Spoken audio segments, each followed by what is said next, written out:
नमस्कार, पंजाब केसरी देख रहे हैं आप और मैं हूं आपके साथ ऋषिभा।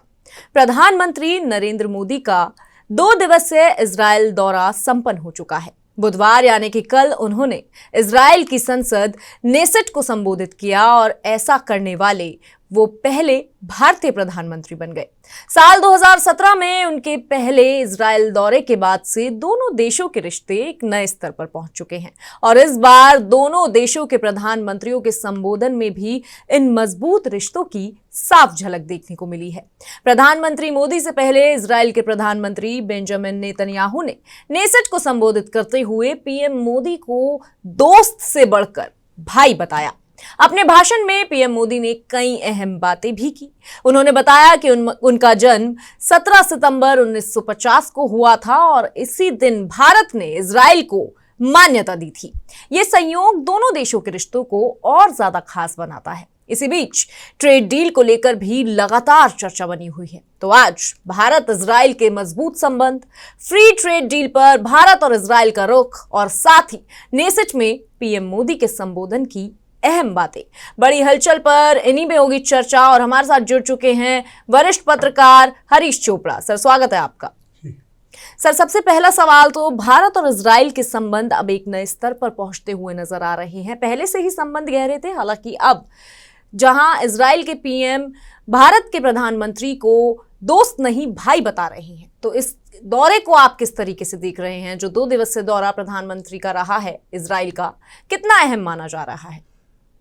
देखिए, प्रधानमंत्री नरेंद्र मोदी का इजराइल दौरा और वहाँ की संसद नेसेट को संबोधित करना, जिसमें बहुत सारे जो बिंदु थे उनके संबोधन के, वो अपने आप में पूरी तरह से स्पष्ट थे। उसमें कुछ भावुकता के पल भी सामने आए। जिस तरह आपने उल्लेख किया कि उन्होंने अपने जन्मदिन का उल्लेख किया और उसी दिन भारत ने उसको इजराइल को स्वतंत्र राष्ट्र के रूप में मान्यता दी थी।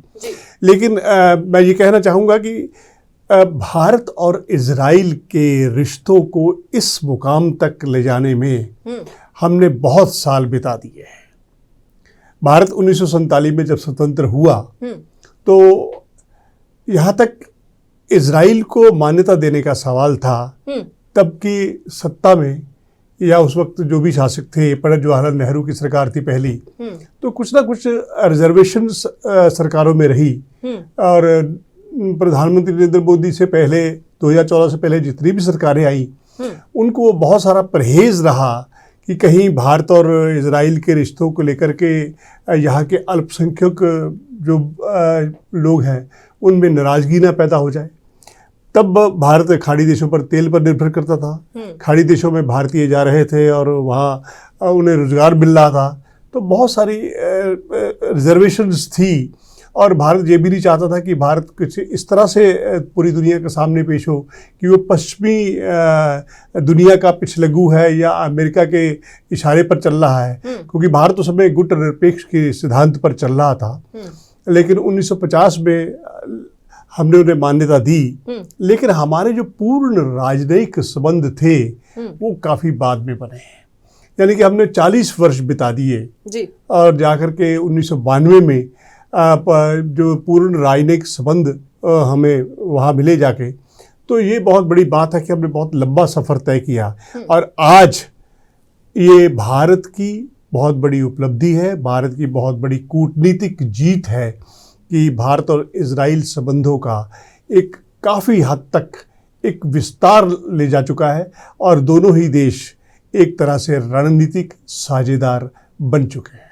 जी सर, इसी के साथ फ्री ट्रेड डील यानी कि मुक्त व्यापार समझौता जो है वो लंबे समय से चर्चा में है। बात अगर फ्री ट्रेड डील की करें तो क्या ये फ्री ट्रेड डील फाइनलाइज हो गई है? और भारत और इजराइल के बीच जो बीते 4 साल से मुक्त व्यापार समझौते को लेकर चर्चा रुकी हुई थी, जो कि फिर से सुचारू हुई 23 फरवरी को, तो क्या कुछ निष्कर्ष जो है वो निकल कर सामने आया? देखिए, जहाँ तक ट्रेड डील का सवाल है, मैं कहना चाहूँगा कि किसी वक्त एक फ्रेज बहुत मशहूर था कि all roads leads to Rome, लेकिन आज all roads leads to India. आप देखिए, पहले जितने भी राष्ट्राध्यक्ष हैं, रूस के जो राष्ट्रपति हैं पुतिन, वो भारत आए। उसके बाद हमारा यूरोपीय परिषद से, यूरोपीय आयोग से हमारा फ्री ट्रेड एग्रीमेंट हुआ। फिर ब्राज़ील की बात करें तो डी सिल्वा हाल ही में एआई सम्मेलन में भाग लेने आए थे, तो उनसे भी हमारे व्यापारिक संबंध हुए जी। और यूरोपीय परिषद से समझौते के बाद हमने फ्रांस के राष्ट्रपति इमैनुअल मैक्रों आए, वहाँ से भी हमने व्यापार संबंध बनाए। और यहाँ तक भारत और इजराइल की ट्रेड डील का सवाल है, दोनों प्रधानमंत्री नरेंद्र मोदी और इजराइल के प्रधानमंत्री बेंजामिन नेतन्याहू ने ये आज की जो संयुक्त संवाददाता सम्मेलन को संबोधित किया, उसमें ये बात स्पष्ट कर दी है कि भारत इजराइल ट्रेड डील जो है वो फ्री ट्रेड जो है, मुक्त व्यापार समझौता, वो जल्दी ही होगा। अभी इस पर बातचीत चल रही है। जी। इसी के साथ इजराइल के प्रधानमंत्री नेतन्याहू ने एक शब्द का जिक्र किया है सर, वो है हेक्सागॉन। जी। क्या इस शब्द के मायने हैं और ये शब्द, ये टर्म कैसे चीन और पाकिस्तान को झटका दे रही है? देखिए, जिस तरह के समूह आज की दुनिया में बने हुए हैं, चाहे उसे क्वाड का उदाहरण ले लीजिए, चाहे G20 का ले लीजिए, G5 का ले लीजिए।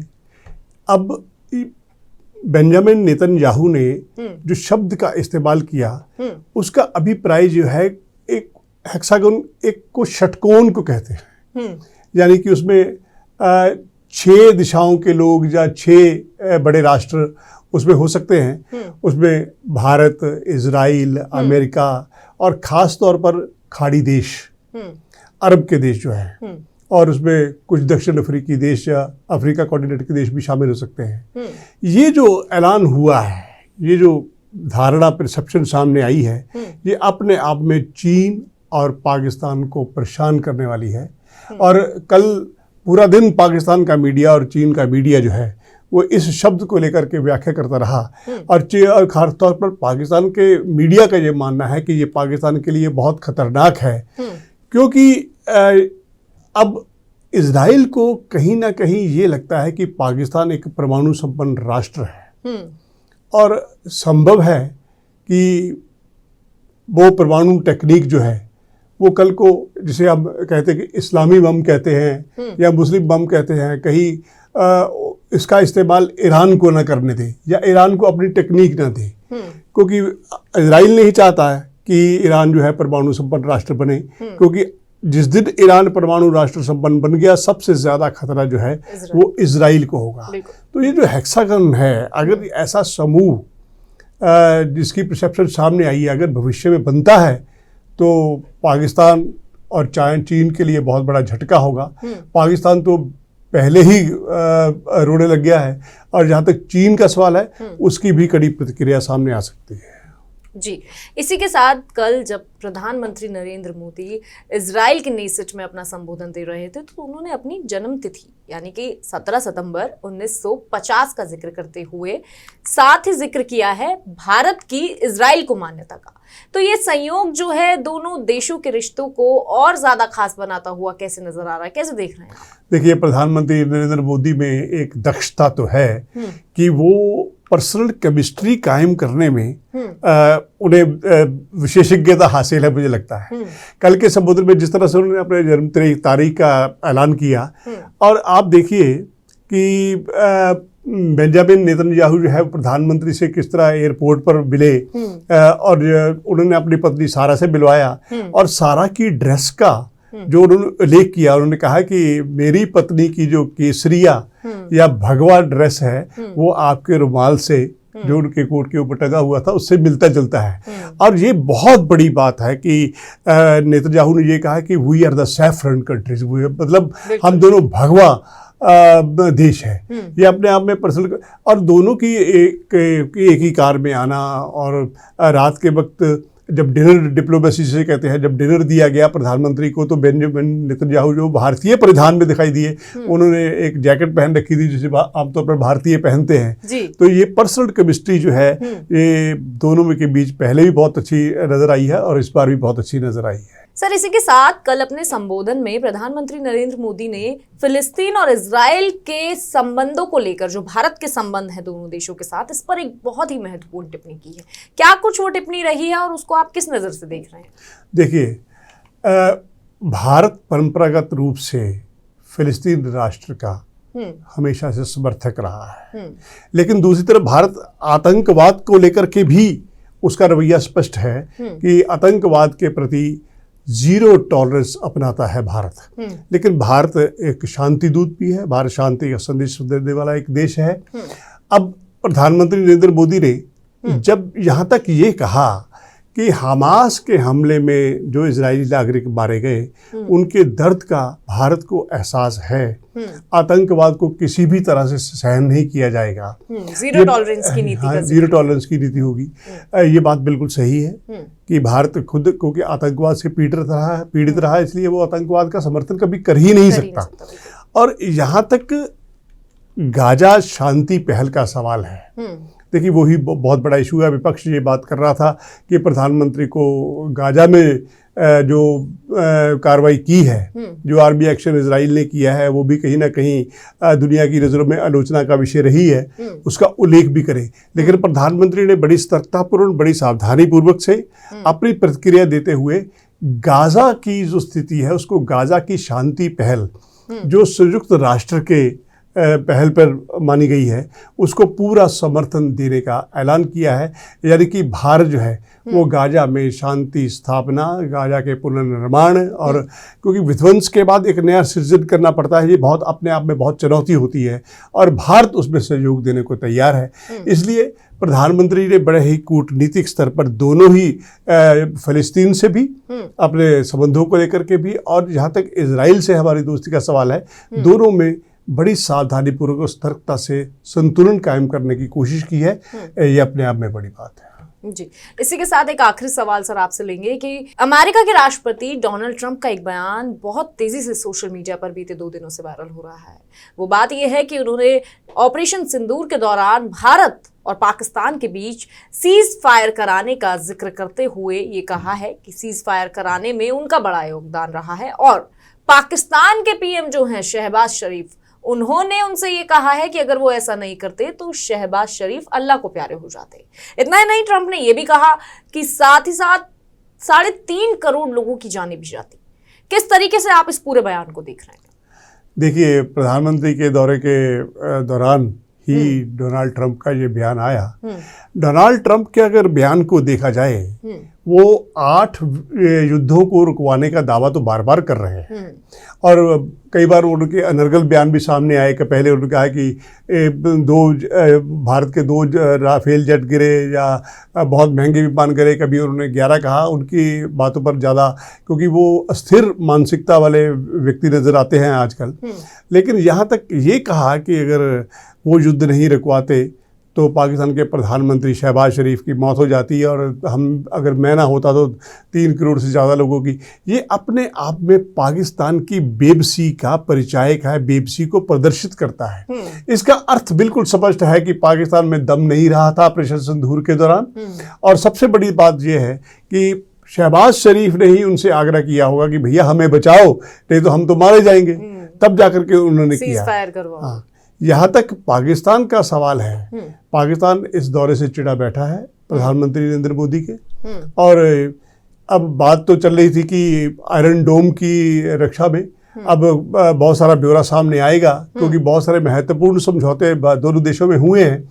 उसमें एग्रीकल्चर है, AI है, साइबर सुरक्षा है, क्वांटम है, और कृषि और सांस्कृतिक आदान प्रदान के समझौतों में तो भारत पहले ही इजराइल के साथ सहयोग लेकर चल रहा है।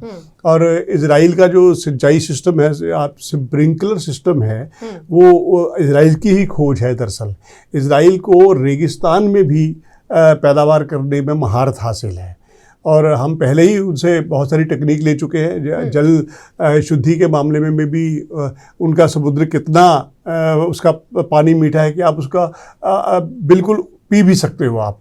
तो हमें बहुत सारी नवीनतम प्रौद्योगिकी लेने की ज़रूरत है। जहाँ तक डिफेंस का सवाल है, हमें याद होना चाहिए कि कारगिल के दौरान हमने इजराइल की ही सैन्य मदद से पाकिस्तान के घुसपैठियों को खदेड़ने में कामयाबी की थी। तब हमने लेज़र गाइडेड जो मिसाइल्स होती है और उसको लॉन्च करने वाली जो किट होती है वो हमें प्रदान की थी, और टोही विमान हमने लिए थे उससे। और वैसे तो अगर पर्दे के पीछे बात की जाए तो 1962 के चीन युद्ध में भी मतलब प्रत्यक्ष रूप से नहीं, परोक्ष रूप से भारत ने इजरायली हथियार हासिल किए थे। 1965 में और 1971 में भी इजराइल ने हमें खुफिया जानकारियां दे करके हमारी मदद की थी।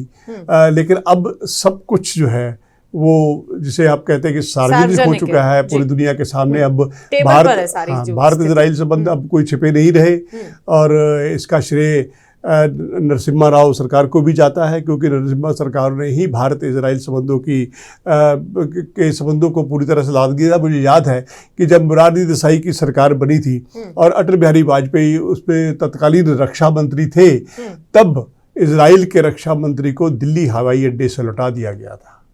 लेकिन बाद में जब विश्व का सिनेरियो बदला, समीकरण बदले, सोवियत संघ के विखंडन के बाद हमें अपनी रक्षा जरूरतों के लिए बहुत सारी तकनीक की जरूरत पड़ी।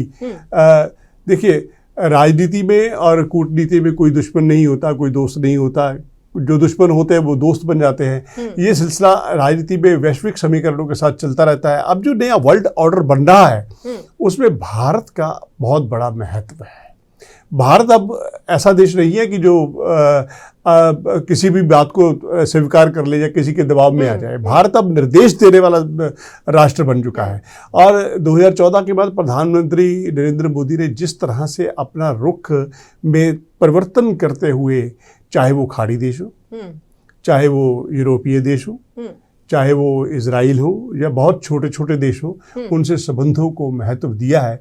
उससे हमें भारत को नए बाजार मिले हैं और ये हमारी एक कूटनीतिक जीत मानी जा सकती है कि इतने संकट के दौर में भी, इतनी चुनौतियों के बावजूद हमारे जो संबंध है वो वैश्विक स्तर पर हर देश के साथ प्रगाढ़ हो रहे हैं। जी, बहुत बहुत शुक्रिया सर आपका हमारे साथ जुड़ने के लिए, और ये जो अहम जानकारी है वो दर्शकों के साथ साझा करने के लिए आपका बहुत शुक्रिया। तो ये थे हमारे साथ वरिष्ठ पत्रकार हरीश चोपड़ा, जिनसे हमने जाना और समझा कि प्रधानमंत्री नरेंद्र मोदी का ये इजराइल दौरा क्यों महत्वपूर्ण था और क्यों अहम था। फिलहाल के लिए बड़ी हलचल में इतना ही। आपसे इजाजत लेते हैं। आप देखते रहिए पंजाब केसरी दिल्ली।